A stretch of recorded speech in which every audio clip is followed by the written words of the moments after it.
ang COMELEC kahapon, March 5, sa show ni Doris Begornia. Fake news pa rin daw si Attorney Harold Respicio. Mag-react po tayo. Andun yung yung abogado, chairman, talagang pinaninindigan niya na pwedeng ma-hack, pwedeng mapakialaman yung ating mga makina pagdating sa eleksyon. Talagang naninindigan siya. Hackable ang sabi niya. Tsaka kinasuhan daw siya dahil talagang parang pwedeng mangyari yung kanyang akusasyon. Tama. What do you say, Chairman? Una, hindi ko po tatalakayin yung mismong kaso sapagkat syempre nandyan na po yan sa prosecutor's office ng City Hall ng Manila. Pero doon lang po sa sinasabi niya, ang sabi po niya, kasi Sir Alvin, Ma'am Doris, dinala namin sa inyong istasyon ang ating mga makina at yan po na-demo natin on the spot talaga pagkaaga-aga nung sa programa po ninyo. Una, ang sabi po niya, yun daw po kasing makina ay nakakabit sa internet mula umaga hanggang gabi sa araw na eleksyon. At yan po daw ay hindi gagana kung wala pong internet connection. Okay. Nakita niyo po doon sa inyong programa, nung dinala po natin, wala na po internet connectivity dyan. Nakasaksak lang po sa kuryente yung mismong makina. In fact, tinanggal pa natin yung saksak kasi pwede nating gumana ang makina kahit hindi po siya nakasaksak sa kuryente sapagkat meron po siyang battery na pwede pong tumakbo ng 3 araw. So yun po yung doon pa lang may mali. So ang sabi po niya, basta nakakabit sa internet, sure na mahahack po yan. Wala pong kabitan ng internet dyan. In fact po, ang sabi niya, pangalawa, ang mangyayari dyan ay magtatransmit muna ng result. Pagkatapos mag-transmit ng result, tsaka mag-iimprenta ng balota. Pag-transmit ng result, pwede rin daw pong ma-hack doon. Hindi po ba ang ating sinasabi? Nasa guidelines po natin yan. Nasa TOR, nasa source code review, at nasa lahat po ng demo namin na magpiprint muna siya ng siyam na election returns. Yung isa, ipapaskill ka agad sa labas ng presinto, at pagkatapos tsaka po siya magta-transmit ng result. So, ibig sabihin, bago po siya mag-transmit ng result sa PPCRB, sa NAMFREL, sa majority party, sa minority party, sa media, sa central server ng COMELEC, sa City or Municipal Board of Canvassers, ay alam na po ng lahat kung ano ang result sa presinto. Dahil nga po nakapag-print na at nakapagpaskil na. At sabi po niya pati, kapag kada po corrupted, yan pong machine ay pwede raw pong magawa ng paraan na madaya. Hindi po pagka-corrupted kahit yung laptop natin, kahit cellphone natin, hindi na po gumagana yun. So medyo imposible po kapag ka-corrupted. Sabi rin po niya ay pwede lang po ma-hack. Para po sa kaalaman ng lahat, hindi po tayo naka-public connect, tayo po yung naka-private private po ang ating pong internet sa transmission, and therefore hindi po siya pwede yung ano po yung sinasabi niya. So doon pa lang po sa mga bagay-bagay na yun, medyo may mga mali po doon sa mga sinasabi niya. Kaya tama po yun. Ang sabi naman niya, pwede makipag-ugnayan kami. Tama po makikipag-ugnayan po kami sa kanya. Pero, yun nga po ang dami na po niya kasing nasabi, hindi muna niya kami tinanong sa mga bagay na yan. If you are super confident na hindi... Ayun, yun po, yung sinabi ni Chairman George Garcia. Wow! Mas magaling mag-fake news si Chairman George Garcia. Ang galing niyang magsabi ng mga bagay-bagay na hindi ko sinabi. Chairman George Garcia, kung merong nagfe-fake news sa ating dalawa, ikaw yun kasi lahat ng sinabi mo, hindi yun ang sinabi mo. Marami kang sinabing kasinungalingan na hindi totoo base sa rules at base sa totoong mundo. Okay, isa-isahin ko po lahat ng sinabi ninyo ha, Chairman George Garcia. Number 1 na sinabi ninyo is about sa demo. Sabi ninyo, gumagana yung makina kapag hindi connected sa internet, tulad nga ng demo na ginawa ninyo sa mga host dyan sa show.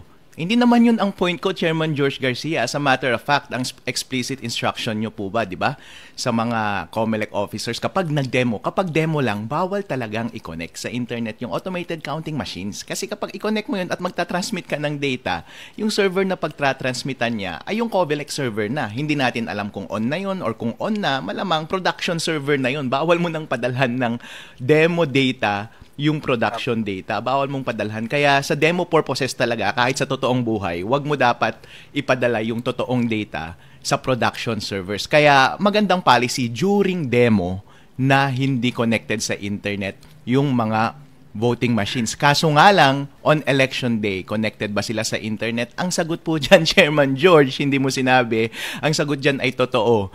Tanungin mo yung mga tauhan mo sa COMELEC nung last election, connected ba sa internet buong maghapon? Opo.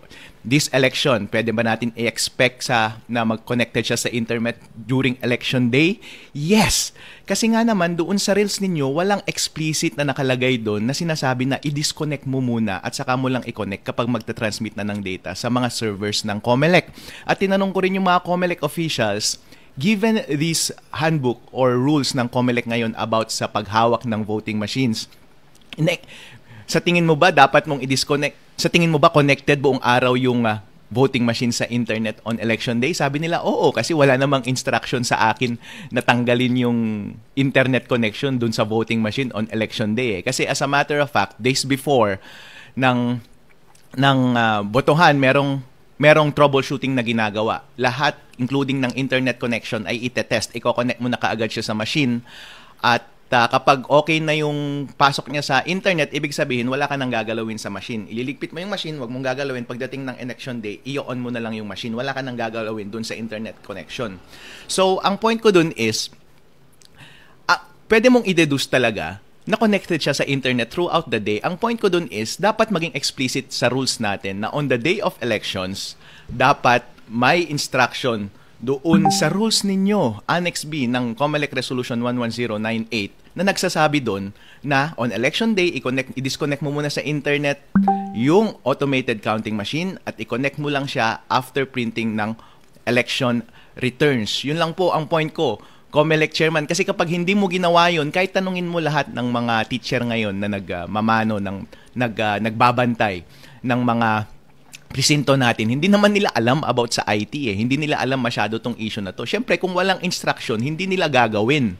At kapag voluntaryo silang tatanggalin yung internet connection, sila pa ang madadali, sila pa ang papagalitan mo dahil gumagawa sila ng isang bagay na wala sa rules ninyo. Isa lang naman ang hinihingi ko, Chairman George, ang dami mong sinasabi na hindi naman mahalaga sa issue natin.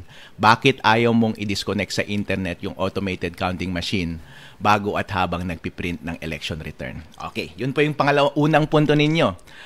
Ang pangalawang punto po ninyo, sabi ninyo na sinasabi ko na nauuna yung sending ng transmission bago yung printing ng election returns. Hindi ko po sinabi yan. Sinasabi yan ng mga ibang mga commentators, mga ibang critic, pero hindi yan ang statement ko. Totoo po yan na nagsesend talaga, base na rin sa rules ninyo, na ang transmission ay nangyayari after ng printing ng election returns. Tama iyon. Ang point ko lang is, dapat bago ka mag-transmit ng data, huwag mo munang i-connect sa internet. Kasi kapag connected yung counting machine sa internet at corrupted yung source code ng makina na yun, hindi mo naman pala kailangan ng internet kasi hindi ka pa magta-transfer sa COMELEC server. Di ibig sabihin, binigyan mo lang ng highway yung hacker para ma-access all that time yung makina at baguhin yung score sa loob. Therefore, mababago niya yung final score na nasa election returns. Di wala tayong kaalam-alam na iba pala yung final score sa totoong score na ibinoto ng taong bayan. Yun lamang po ang point ko, sir. Hindi ko kailanman sinabi na nauuna ang transmission kaysa sa printing. Kaya mahalaga talaga na tama na mauna yung printing, pero dapat yung printing bago at habang nagpiprint, hindi dapat connected sa internet yung automated counting machine para walang tsansa na mabago yung final score na nasa print. Period. Kasi kapag hawak na ng mga watcher yung final score na hindi na bago, malamang yun na rin ang ipapadala ng makina. Pwede mo nang i-connect sa internet yung makina at ipapadala niya na yung same score na yun sa server ng COMELEC. Napakalinaw naman po, di ba?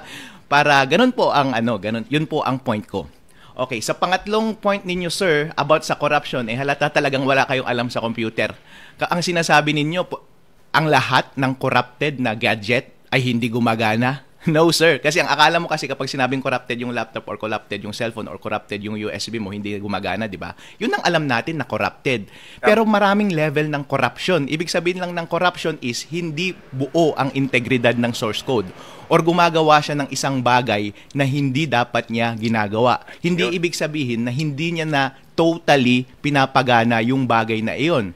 Ibig kong sabihin ay, habang ginagamit mo yung automated counting machine, for all intents and purposes, mukhang gumagana pa rin siya ng maayos. Pero hindi natin alam na merong idinagdag na daanan para sa isang masamang tao para manipulahin or magbigay ng instruction sa makina na yon habang connected yung makina sa internet. Yun po ang ibig sabihin ng corrupted.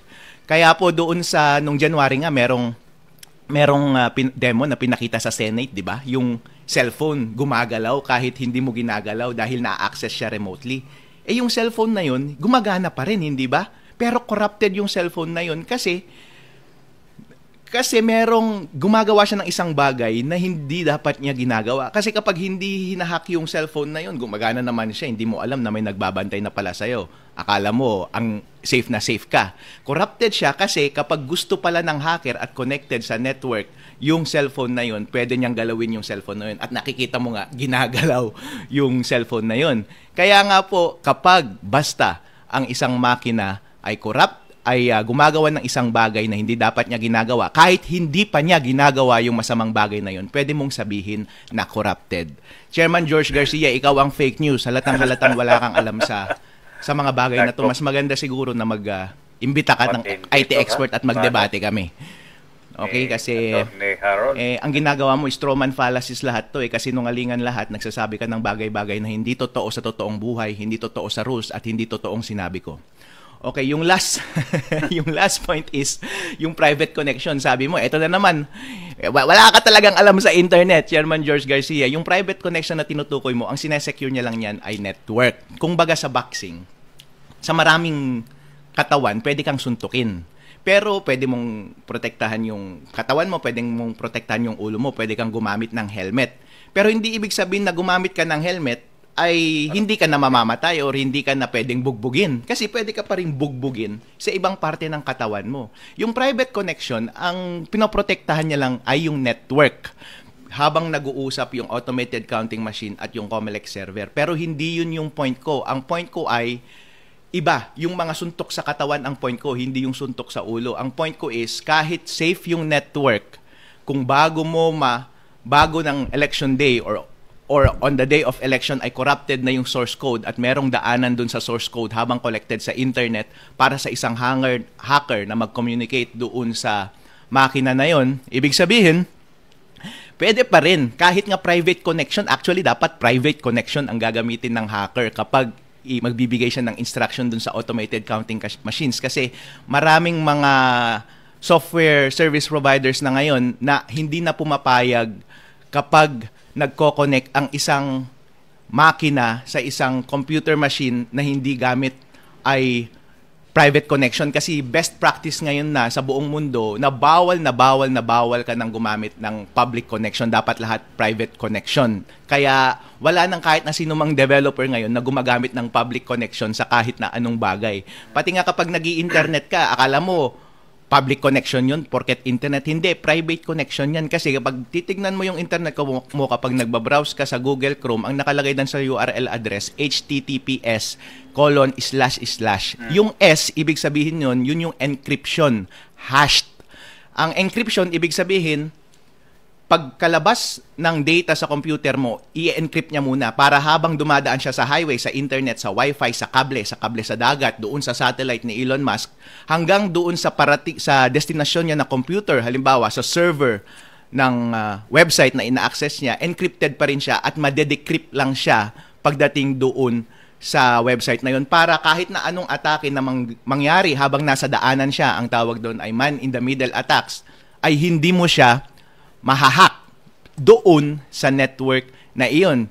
Try mong baguhin yung HTTPS dyan sa Google Chrome mo, tanggalin mo yung S. Kasi ibig sabihin, hindi na siya private, public na yun kasi yung S parang secret yun eh.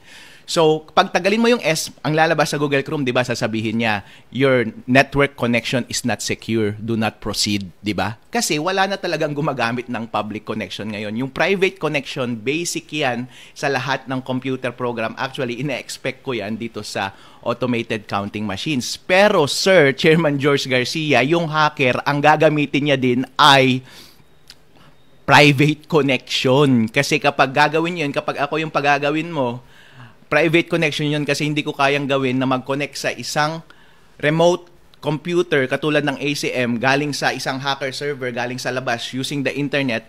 Maraming service providers na hindi papayag na i-connect mo siya doon remotely gamit ang isang public network. Dapat encrypted yung traffic na iyon. Kaya fake news ka, Chairman George Garcia, kapag sinasabi mo na porket private connection ay hindi na pwedeng ma-hack.